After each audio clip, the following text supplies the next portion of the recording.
Mesdames et Messieurs les conseillers régionaux, conseillers généraux, maires, adjoints au maire, élus, Monsieur le procureur de la République, Monsieur le président du tribunal de grande instance, Mesdames et Messieurs les représentants du monde économique, du monde associatif, Mesdames et Messieurs les présidents d'associations, soyez les bienvenus dans cette salle où il commence déjà à faire chaud, en vous priant de nous excuser les quelques minutes de retard que nous avons pris. Monsieur le ministre Jean Lemetti est en train de nous rejoindre et il s'exprimera tout à l'heure devant vous. Je voudrais simplement vous dire que c'est dans une configuration un petit peu nouvelle, un petit peu particulière que nous vous avons proposé, Madame le sous-préfet et moi-même, d'organiser ces vœux. En effet, Madame Dominique Claire Malmanche, sous-préfet de l'arrondissement, a bien accepté, a souhaité également que nous présentions nos vœux en commun. Ce sont donc deux périmètres, si je peux me permettre, qui se sont joints et nous pouvions à un moment donné nous inquiéter sur le nombre de participants et à l'instant présent on n'a plus d'inquiétude. Vous êtes très nombreux et nous en sommes particulièrement heureux. Nous avons souhaité ainsi, comme c'est la mode aujourd'hui, optimiser à la fois nos agendas, optimiser les vôtres et peut-être optimiser l'intendance des apéritifs par les temps de disette plus courts. Je voudrais saluer l'ensemble des personnalités ici présentes, particulièrement nombreuses, avec les représentants de la population de l'Arsoise qui se sont donc aussi adjoints à cette petite cérémonie. Permettez-moi d'adresser un salut tout particulier non seulement aux élus de mon conseil municipal, mais également au colonel Cluzel qui est ici, qui représente, qui est le commandant du 3e régiment d'artillerie de marine, avec lequel la ville de Grasse est jumelée. Et je voudrais, mon colonel, pour l'ensemble des soldats aujourd'hui, avoir une pensée particulière pour les quatre militaires qui sont tombés, en même temps à 82 le nombre de nos compatriotes tombés en terre d'Afghanistan. Donc on a une pensée émue pour eux et pour leur famille. Voilà, mesdames et messieurs, un an passé depuis notre dernière cérémonie de vœux, et je crois que comme chacun d'entre vous, nous avons le sentiment que cette année a passé effroyablement vite. On a l'impression que nous étions hier dans cette salle à nous échanger les vœux les uns aux autres. Ce sentiment d'un temps qui s'accélère me fait penser à cette pensée que me disait l'ancien adjoint au maire de Grasse, Francis Hullet. Il me disait: mon sergent Pierre, j'étais encore jeune, je n'avais pas encore mesuré l'effet de ces choses-là. Il me disait: mon sergent Pierre, la vie, vous le savez, vous le verrez, est un toboggan. Il voulait dire par là, effectivement, que les choses allaient de plus en plus vite, et cette année 2011, j'ai comme le sentiment qu'elle est passée à une vitesse vertigineuse, et pourtant, ce temps nous apparaît si court à compter tellement d'événements importants, tellement d'événements que nous ne pouvions même pas imaginer, alors même que nous échangions les vœux il y a 1 heure, il y a 1 semaine, il y a à peine 1 an. Voilà, ce tsunami qui a envahi le Japon et qui a entraîné avec lui une catastrophe nucléaire, plaçant le monde dans une perplexité sur ses moyens d'énergie. Ce printemps arabe des révolutions dans le Maghreb, en Tunisie, en Égypte, en Libye, et qui a lancé un processus de démocratisation qui porte avec lui autant d'espérance que, disons-le, d'inquiétude. Une crise financière qui a fait vaciller plusieurs gouvernements en Europe, et cette crise sur laquelle on se pose beaucoup de questions, ne serait-ce que sur sa définition, sur le fait de savoir si c'est réellement une crise ou si c'est un changement de modèle, une mutation profonde des programmes qui, à la suite de ces crises financières, qui sont des programmes d'austérité qui ont été mis en œuvre par de nombreux gouvernements d'Europe, et qui ont conduit dans certains d'entre eux à des soulèvements populaires comme en Grèce, comme en Espagne. Dans cette année aussi, un incident de parcours d'un ancien ministre qui met les médias à feu et à sang après 7 minutes de passage inconnu dans une chambre du Novotel new-yorkais. On n'a jamais eu le temps de parler d'un événement de façon aussi importante. Nous réunissons des agences de notation dont on a Paris, puisqu'elles existent depuis plus d'un siècle, mais elles sommeillent, elles se réveillent présentement pour qualifier la gestion des États, et particulièrement européens. Un Sénat qui bascule à gauche dans cette année aussi. Bref, que des mauvaises nouvelles.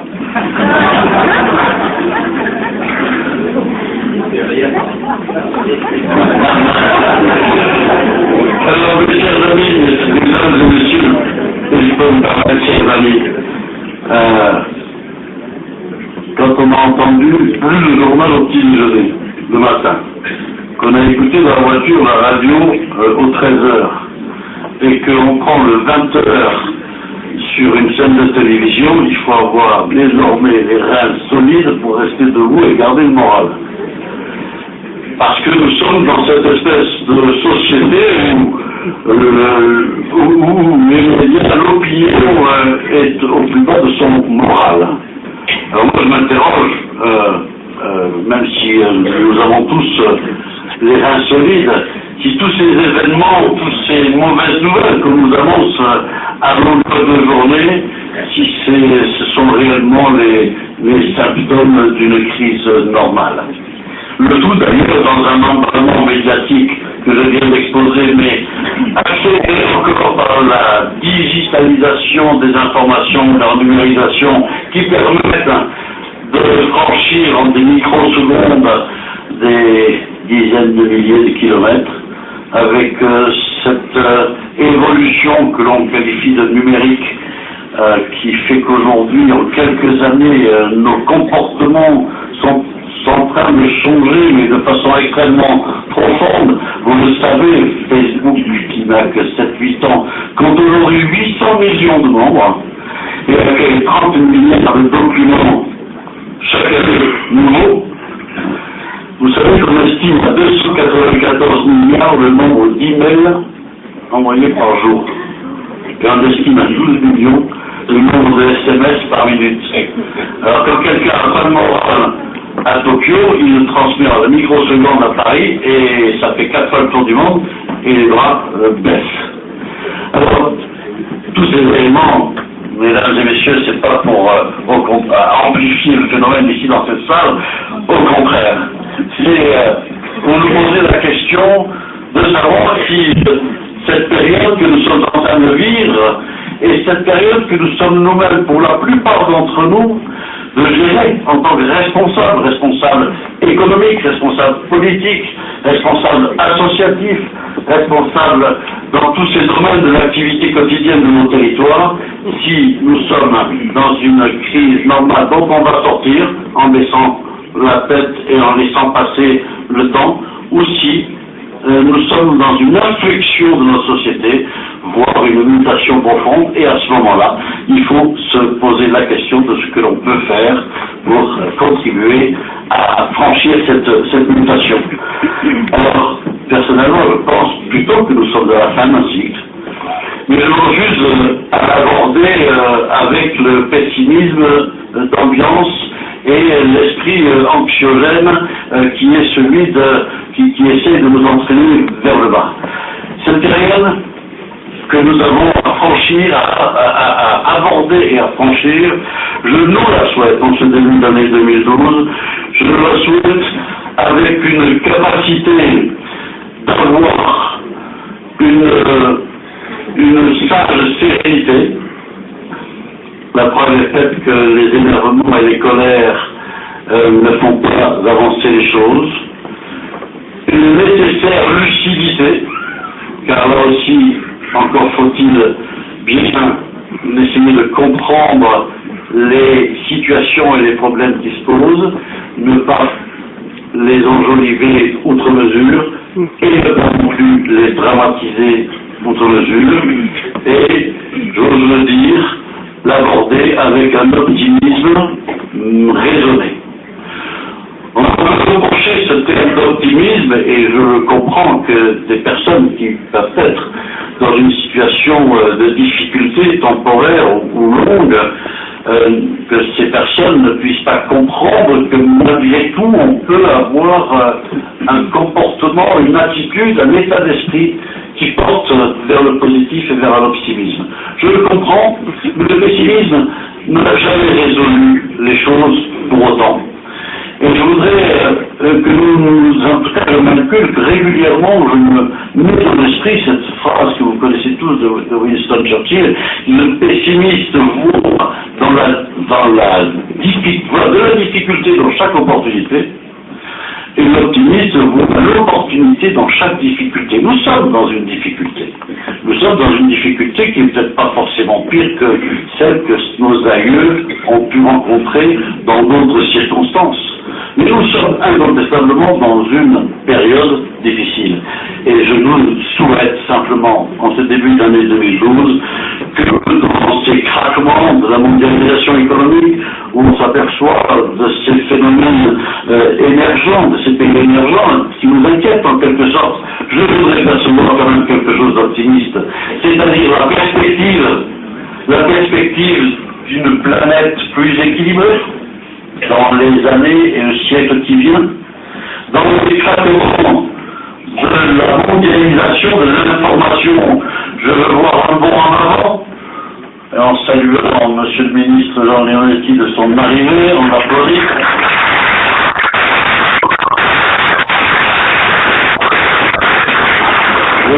Et la mondialisation financière qui, elle aussi, nous inquiète, je veux voir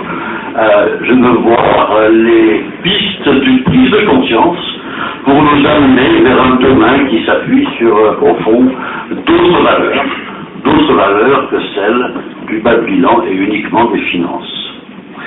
Car ce moment de l'histoire, entre deux cycles, est peut-être, c'est ce que je souhaite, à un moment, ce moment que nous avons du mal à traverser et à vivre, est peut-être un moment qui nous offre l'opportunité de réfléchir aux bases de notre société et de ce cycle qui vient et qui va venir. Un cycle où la finance et le monde matériel ne constituent plus exclusivement ce mirage du bonheur, un cycle qui redonne un sens au mot solidarité, un cycle dans lequel nous privilégierions la question en ai-je vraiment besoin plutôt que l'affirmation j'y ai droit. Car si chacun s'interroge avant d'user légitimement de ses droits, c'est la charge collective qui s'allège et la solidarité républicaine qui retrouve son sens.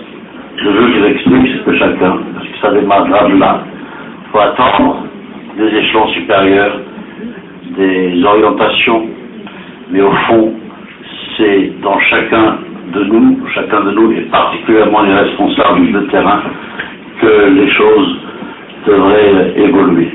Il nous faudra positivement, avec optimisme, pour franchir cette étape, il nous faudra des compétences et de la lucidité pour comprendre les phénomènes. Il nous faudra de l'empathie pour ressentir les choses. Il nous faudra vraisemblablement du courage pour oser. Il nous faudra de la volonté pour résister au découragement. Et il nous faudra de l'altruisme pour partager. Alors dans ce contexte, je souhaite à notre arrondissement, Madame le sous-préfet, que l'ensemble des forces vives adoptent ce positionnement positif. Notre ville, en m'adressant quelques secondes aux Grassois, dans ce moyen pays, notre ville, dont on a vu ce matin que son dynamisme démographique était au rendez-vous de l'histoire, avec ses 52 000, 53 000 habitants, avec l'ensemble des chantiers qui sont en cours et qui nourrissent la vie de tout un pays autour de lui. pense à l'inauguration du pôle mère-enfant à l'hôpital il y a 2-3 jours, monsieur le directeur de l'hôpital, merveilleux équipement qui est extrêmement poussé sur le plan technique. Je pense aux crèches, cher Daniel, je pense à la bibliothèque patrimoniale qui va démarrer dans quelques semaines. Je pense aux stades, aux différents stades qui sont en train de se réhabiliter, mon cher Yves, à la Porte et à Place Cassier, et au échange multimodal à la gare, duquel partira bientôt le funiculaire pour rejoindre ce point d'échange multimodal à la gare, de la gare au centre-ville, vers le musée international de la parfumerie.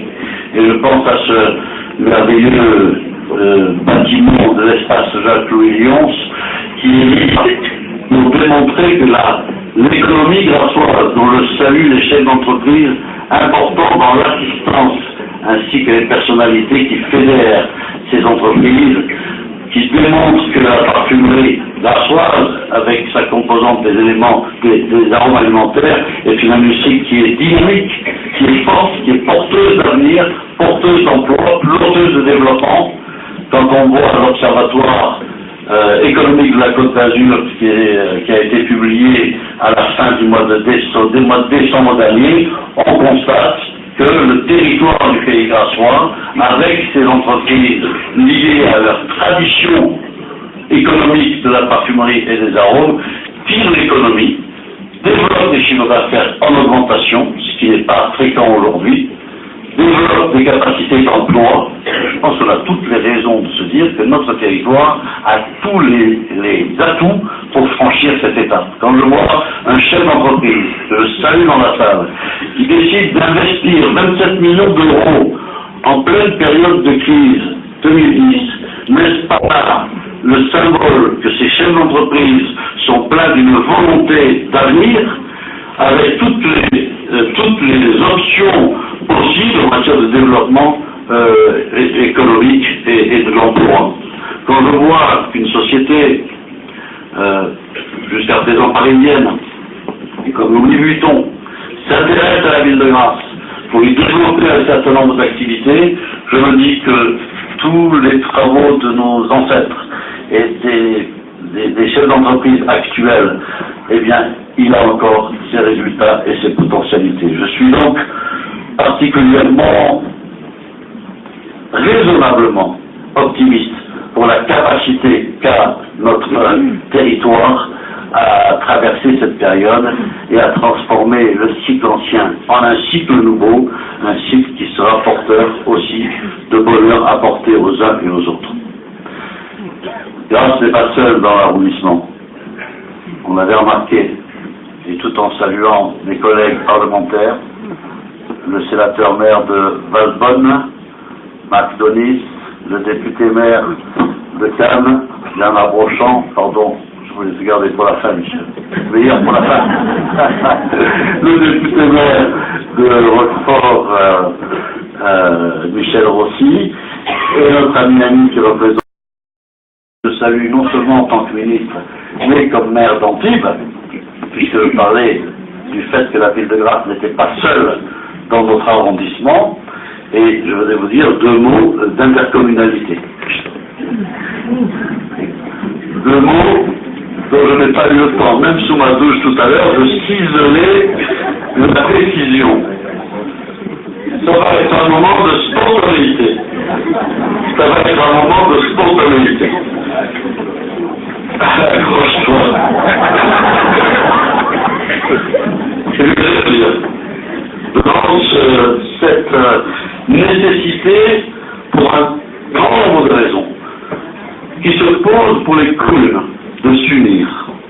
Il y a des années que la loi existe, mais les maires, les uns et les autres, ont du mal à s'asseoir parfois aux mêmes tables, dans des bassins de vie cohérents. Et on comprend. On comprend parce qu'on là aussi on passe d'un cycle ancien à un cycle futur. Un cycle où on naissait dans un village, on y grandissait, parfois on y succédait à son père et on y mourait. Les périmètres de ces bassins de vie qui étaient des villages dans le temps ont évolué. Ils se sont étendus. Il y a désormais des gens, des ménages, qui habitent à Cernon, qui travaillent à Grasse, soit à Chantipolis, soit à Cannes. Il y a des gens qui vont au cinéma à Cannes, d'autres qui vont au ski à Lodiberg. Il y a un territoire aujourd'hui qui est quasiment un bassin de vie quotidien. Un bassin de vie quotidien. On le voit quand on étudie les transits d'une ville à une autre dans ce périmètre Cannes-Grasse-Antibes. Il n'est un secret pour personne que, personnellement, en tant que maire de la ville de Grasse, j'aspirais à une communauté assez large qui aille des pays antibois, pays grassois et pays cannois. Cette vision-là n'est pas partagée par tout le monde, parce que dans l'ensemble des communes de cet arrondissement, chacun a la sienne de vision. Et la démocratie, c'est pas forcément d'imposer sa vision à ceux qui n'ont pas la même. Donc parfois, il faut trouver des compromis. Le projet des Alpes-Maritimes a proposé, après avoir entendu un certain nombre de responsables politiques, a proposé un schéma qui ne va pas totalement dans le sens auquel j'aspirais jusqu'à ce stade, mais qui est une étape considérable en avant. Et au fond, je me dis après coup et après réflexion que dans cette partie du pays grassois et du pays cannois, nous avons déjà beaucoup à faire pour nous unir et pour être un partenaire loyal et fort avec la CASA un jour pour s'unir à elle. Ce qui veut dire que nous sommes appelés aujourd'hui, dans l'attente d'une perspective plus large, à nous unir entre les bassins grassois et les bassins cannois. Et moi, je voudrais le faire avec l'optimisme que je viens de vous indiquer. C'est sûr qu'il y a encore des tiraillements, c'est sûr. Et puis, ces tiraillements sont compréhensibles. Mais on n'a plus le choix. Et je dis très volontiers et amicalement à Michel, à Bernard, Michel et à Bernard, en ce qui concerne les parlementaires. En ce qui concerne les parlementaires, pour l'instant. Et donner rendez-vous alors pour quelques années après.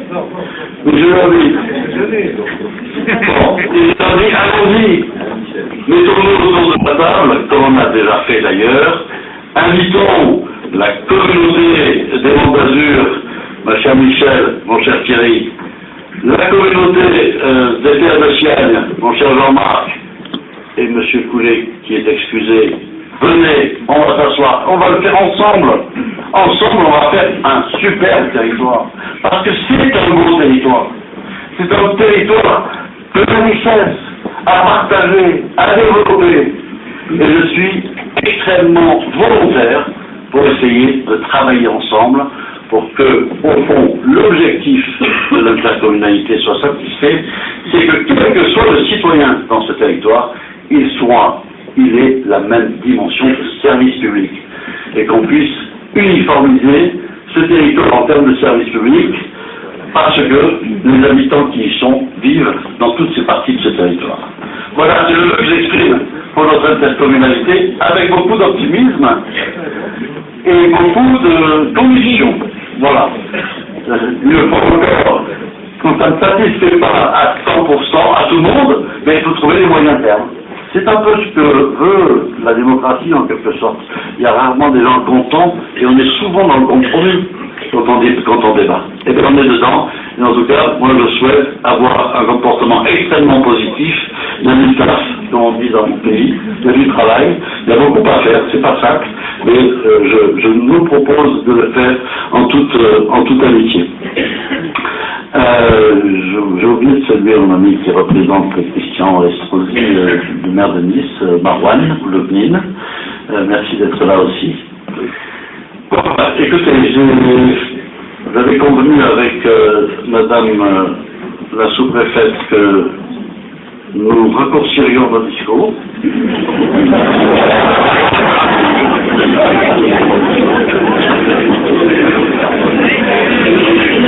Parce que j'ai aussi l'impression que, vous avez chaud, vous êtes debout,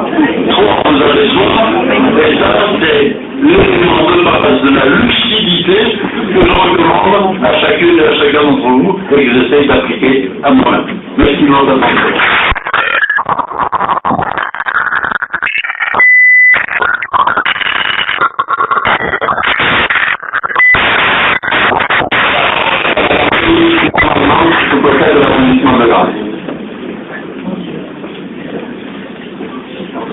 Ce que Jean-Pierre avait prévu, c'était une demi-heure pour lui et une minute pour moi.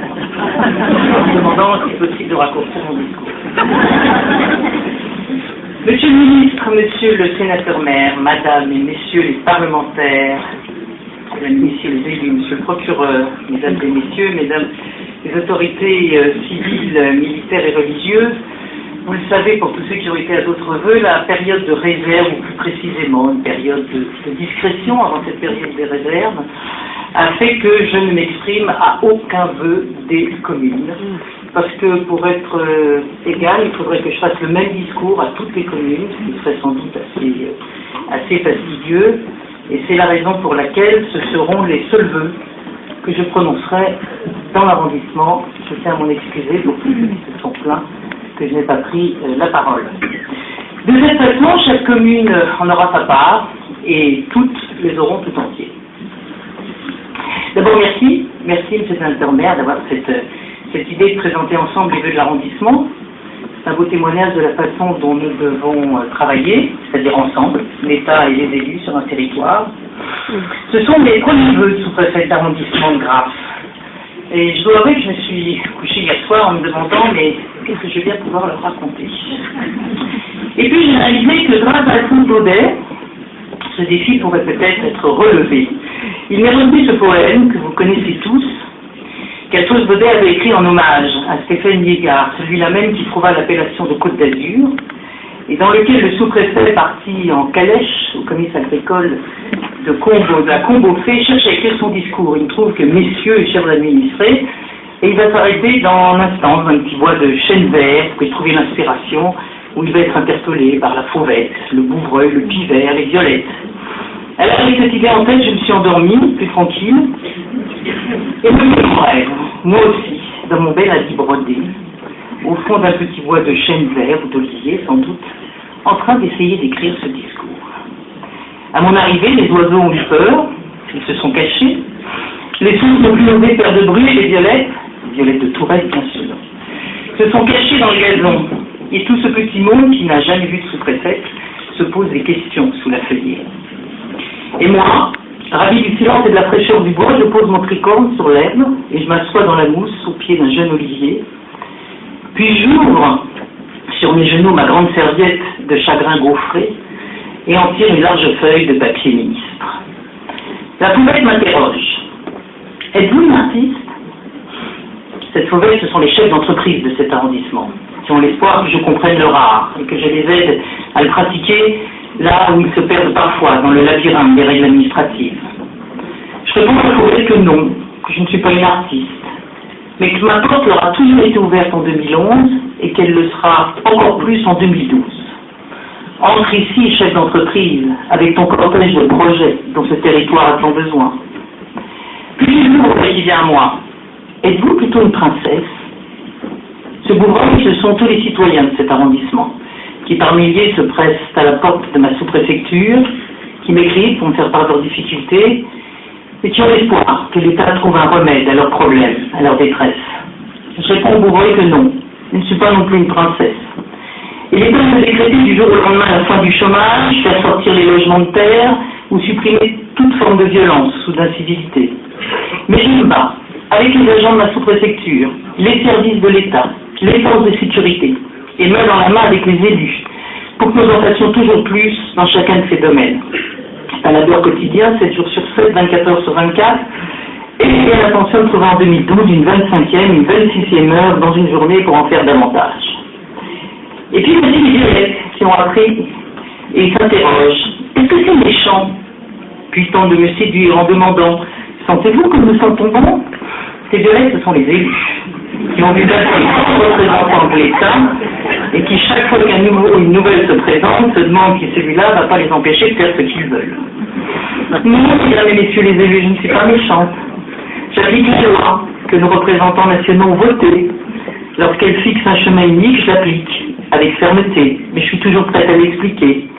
Et lorsqu'elle laisse le champ d'interprétation, lorsqu'elle peut être modulée, j'écoute chacune de vos suggestions et nous essayons ensemble de trouver des solutions.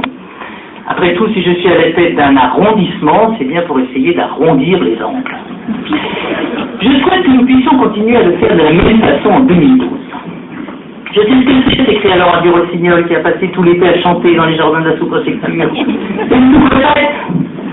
Alors dans mon rêve arrive le gros Pivert, qui de sa voix moqueuse me crie « À quoi bon travailler toute l'année, s'agiter, courir aux quatre coins de l'arrondissement, rencontrer les hommes et les femmes, écouter, comprendre, agir ?»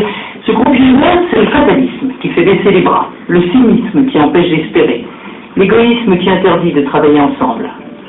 Ce qui veut affronter, je le chasse d'un haussement d'épaule. Car ce dont nous avons besoin, c'est au contraire d'espérance et de responsabilité.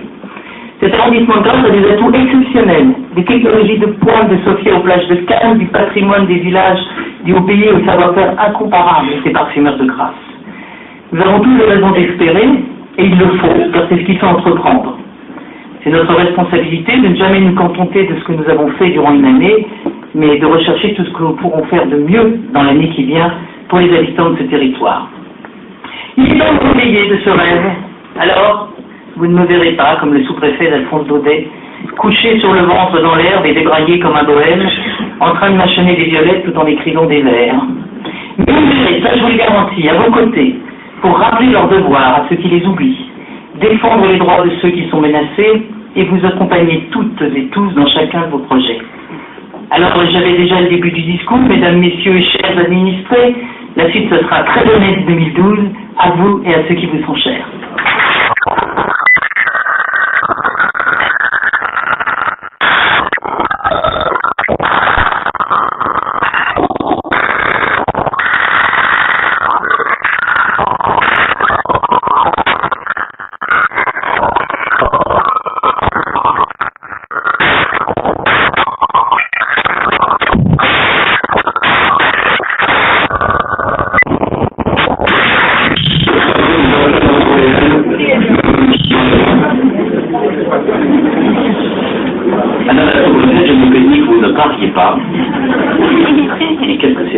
De passer après vous.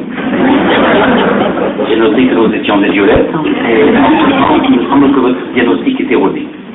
C'est l'amour discret des violettes. Avez-vous vu des élus discrets? Généralement, ils montent sur les tribunes, ils veulent qu'on les voit, ils captent la lumière quand ils ne sont pas eux-mêmes lumière, et font en sorte de pouvoir se reproduire dans les quotidiens. Et donc, j'ai vu que, légitimement, à la fin, et probablement dans un acte manqué, vous les mâchonniez à l'Occident. Et effectivement, vous avez détruit toute possibilité de faire rêver, puisque la sous-préfète au chant nous a enchantés. Je vous prie.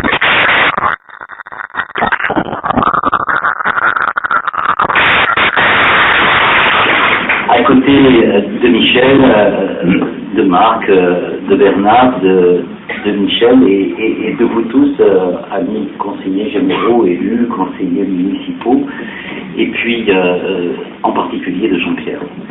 Jean-Pierre, je ne savais pas ce qu'il faisait, vous savez, les députés ne savent pas ce que font les sénateurs. Généralement, ils essaient d'atténuer la fougue des affrontements législatifs et de donner un brin de sagesse à nos folies. Et puis maintenant, j'ai pénétré de l'autre côté de la barrière au Sénat et j'ai vu combien, non seulement en peu de temps, il avait une voix plus portée, mais une voix de sagesse, celle que nous avons écoutée tout à l'heure, et qui fait que l'amitié que je lui portais s'en est trouvée, non pas regaillardie, mais assurée. Jean-Pierre, merci pour ce que tu fais dans cet arrondissement, mais merci aussi de ce que tu produis au Sénat avec les autres sénateurs, où je vois bien combien il est important d'avoir cette patte locale pour pouvoir porter une parole à la fois assurée et en même temps collective. Même la sous-préfète, on ne vous entendra plus jusqu'à un certain moment. Bon, eh bien, fasse le ciel que vous continuiez à agir, si vous ne pouvez plus parler, et à agir comme vous l'avez fait depuis le début de votre présence à nos côtés. Il n'y a pas un élu ici qui peut dire que lorsqu'ils avaient besoin d'un conseil, d'une orientation, il n'a pas trouvé votre porte ouverte. Il n'y a pas un chef d'entreprise qui n'a pas trouvé en vous, qui vous étiez occupé d'un grand parc dynamique, la capacité à comprendre leurs problèmes et essayer de les résoudre. Il n'y a pas un citoyen qui sait que vous avez la force du droit et que vous appliquez ce droit avec force, quand c'est nécessaire et avec souplesse, quand c'est utile. Et donc, merci une fois de plus de l'action que vous menez parmi nous. Grâce, mon cher Jean-Pierre, c'est un tribunal, monsieur le procureur, monsieur le président, et c'est une sous-préfecture. C'est un ancrage fort. C'est une ville qui a une grande capacité à s'étendre, en tout cas à se reproduire. Et donc, ce dynamisme familial est un dynamisme d'attractivité. Et indubitablement, Jean-Pierre, tu y es avec toute ton équipe pour quelque chose. Et ce que tu as créé dans cet arrondissement, autour de ta ville, avec d'autres villes, est quelque chose qui doit continuer à progresser. Puisqu'on était dans l'intercommunalité dans la période de franchise, continuons. Voilà. La communauté d'agglomération de Sophia Antipolis, dont je vois quelques maires récents et nouveaux qui nous ont rejoints, présents, c'est pas l'endroit où quand on pousse la porte, tout d'un coup, tout devient possible. C'est un endroit où quelquefois les tensions existent, quelquefois même les disputes. Mais avec une idée générale qui est toujours le même. Dans un pays comme le nôtre, l'idéal est le pragmatisme. Lorsque l'on fait un projet, la structure vient tout de suite après. Et lorsqu'on fait une structure et qu'on se pose après la question du projet, on a beaucoup de difficultés à faire rentrer le dentifrice dans le tube lorsqu'il en est sorti. Et donc, faisons un projet. J'ai dit, et l'ensemble des maires de la communauté d'agglomération, même le sénateur maire de la Beauce, c'est dire si de temps en temps nous sommes capables de converger, même dans des périodes de divergence, eh bien, nous sommes prêts à travailler sur un pôle métropolitain entre l'administration et nous y allons intégrer. Mais prenons les problèmes les uns après les autres, le schéma d'organisation territoriale, ce que nous faisons ensemble. Demain, un schéma d'urbanisme commercial. Après-demain, une réflexion sur l'ensemble de nos transports, qui est déjà ébauché. Comment nous gérons l'ensemble de nos déchets. On part en disant attendre que l'autre fasse, mais plutôt qu'est-ce que je dois faire dans mon territoire pour résoudre le problème. Et je suis sûr que ces étapes franchies, qui ne sont pas infranchissables, et je vois le sourire amical de Michel et mon cœur de Bernard, il me semble que je le donne. Donc, allons-y, si nous pouvons aider à faire dans ce territoire de l'Ouest, qui a ce dynamisme économique, cette capacité à organiser le territoire, peut-être plus forte qu'à des endroits à l'Est où c'est déjà construit, où l'organisation existe déjà, à un endroit où nous avons des entreprises fortes et complémentaires, où les pôles de compétitivité font des lieux dans lesquels nous travaillons ensemble. Où Sophia Antipolis n'est pas un petit territoire entouré de murailles comme pourrait l'être la ville d'Antibes du côté de la mer, mais au contraire, un espace d'ouverture, de création, de culture, de qualité de vie. Alors je suis sûr que nous pourrons arriver, à partir du projet, à porter par une structure le projet, mais faisons le projet. Et je suis sûr que l'ensemble de nos concitoyens comprennent bien cette démarche par étapes que tu as bien expliquée. Vouloir tout de suite, vous le savez tous, c'est quelquefois n'avoir rien à long terme, et franchir les étapes une à une, c'est avoir le réalisme de la volonté. Sur les problèmes plus généraux, je serai plus bref.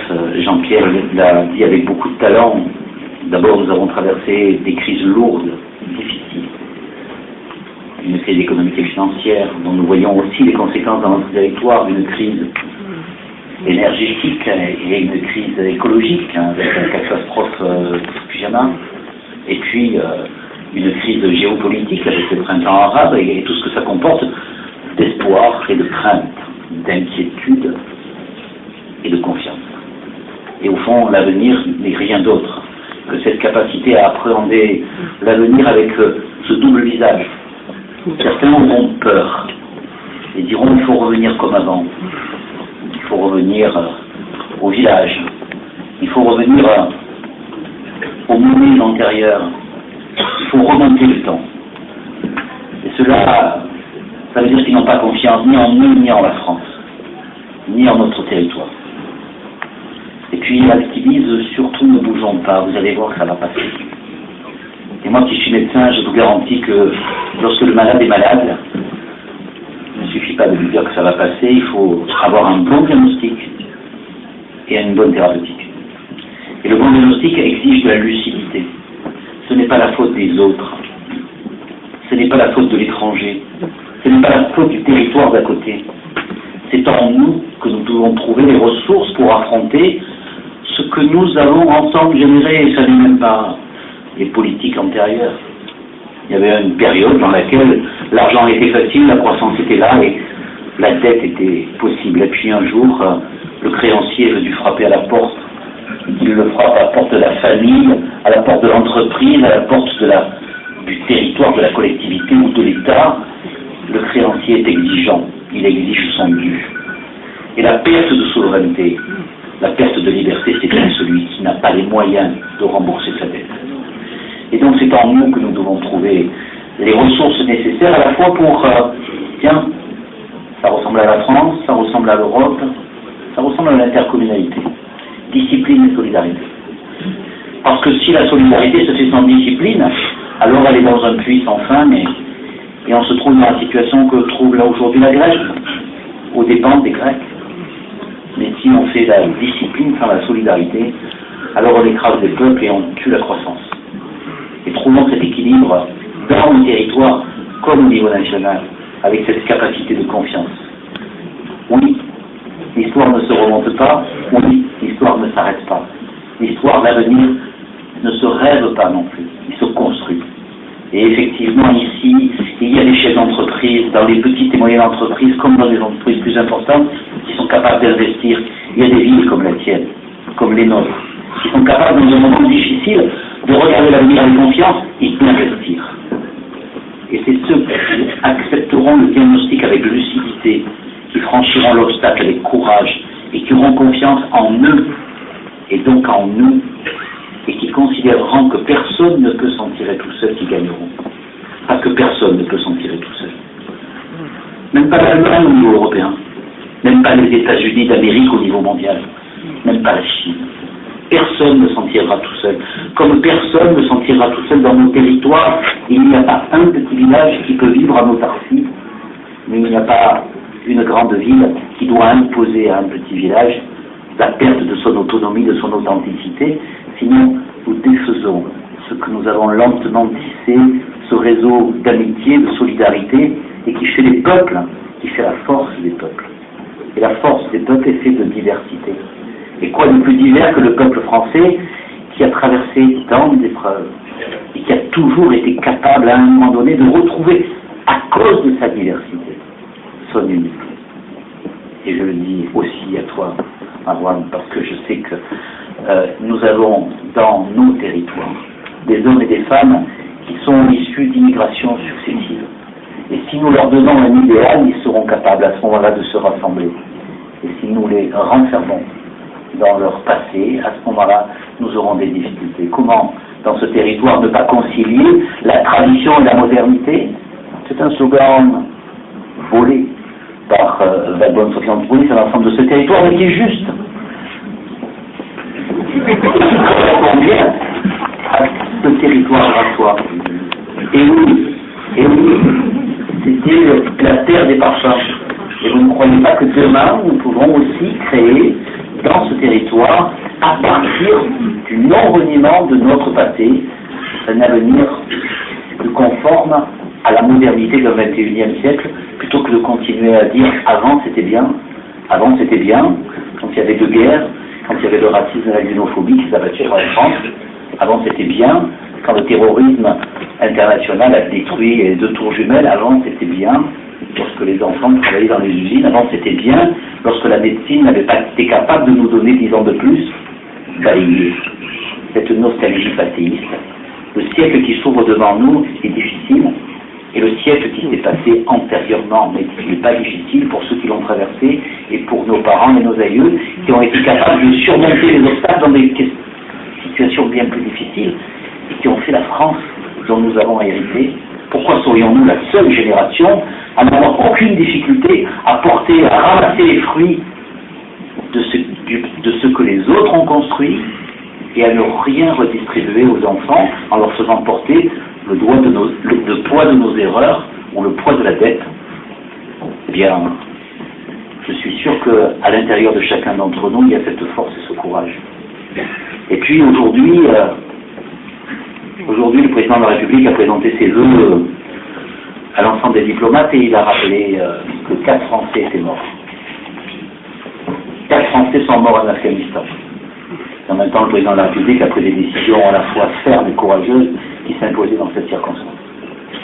Eh bien oui, des hommes jeunes, français, sont capables de l'engagement qui va jusqu'à donner sa vie sur un territoire qui n'est pas le leur et de tomber sur une terre qui n'est pas la leur, uniquement pour défendre les valeurs de liberté, de démocratie, de respect des droits de l'homme.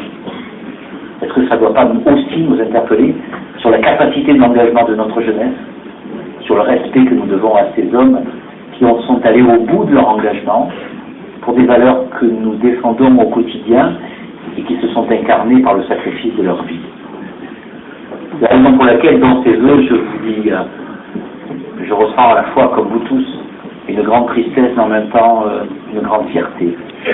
Nous avons besoin d'être fiers de nos territoires, de les défendre dans leur âme, dans leur authenticité. Et nous avons besoin de défendre l'idée que la France est un grand pays, parce que c'est un grand pays. Et que ce grand pays peut, au niveau européen, porter justement l'idéal de justice, de droits de l'homme, de respect des minorités et de capacité à rassembler. Non pas sur des clivages, mais au contraire sur la diversité rassemblée. Et donc si je dois formuler aujourd'hui des vœux, c'est ces vœux-là, ces vœux de confiance et d'espoir dans un pays qui, dans toutes les circonstances, et en particulier dans les plus difficiles, a toujours su se redresser. Et d'aider ceux qui sont les plus faibles au moment où nous avons besoin de plus en plus de force collective. Donc, bon vœu à chacun, mais à chacune d'entre vous, bon vœu bien sûr à l'arrondissement de Grasse et à tous ceux qui s'engagent pour faire en sorte que ce territoire progresse dans la diversité et l'unité, et puis bon vœu à la France, dans l'Europe de paix, capable de porter, de redresser la situation dans laquelle elle se trouve et de porter fort, loin, ces valeurs de démocratie et de liberté qui forment notre identité et qui sont capables d'être portées à l'étage d'un continent. Meilleurs vœux à tous pour 2012.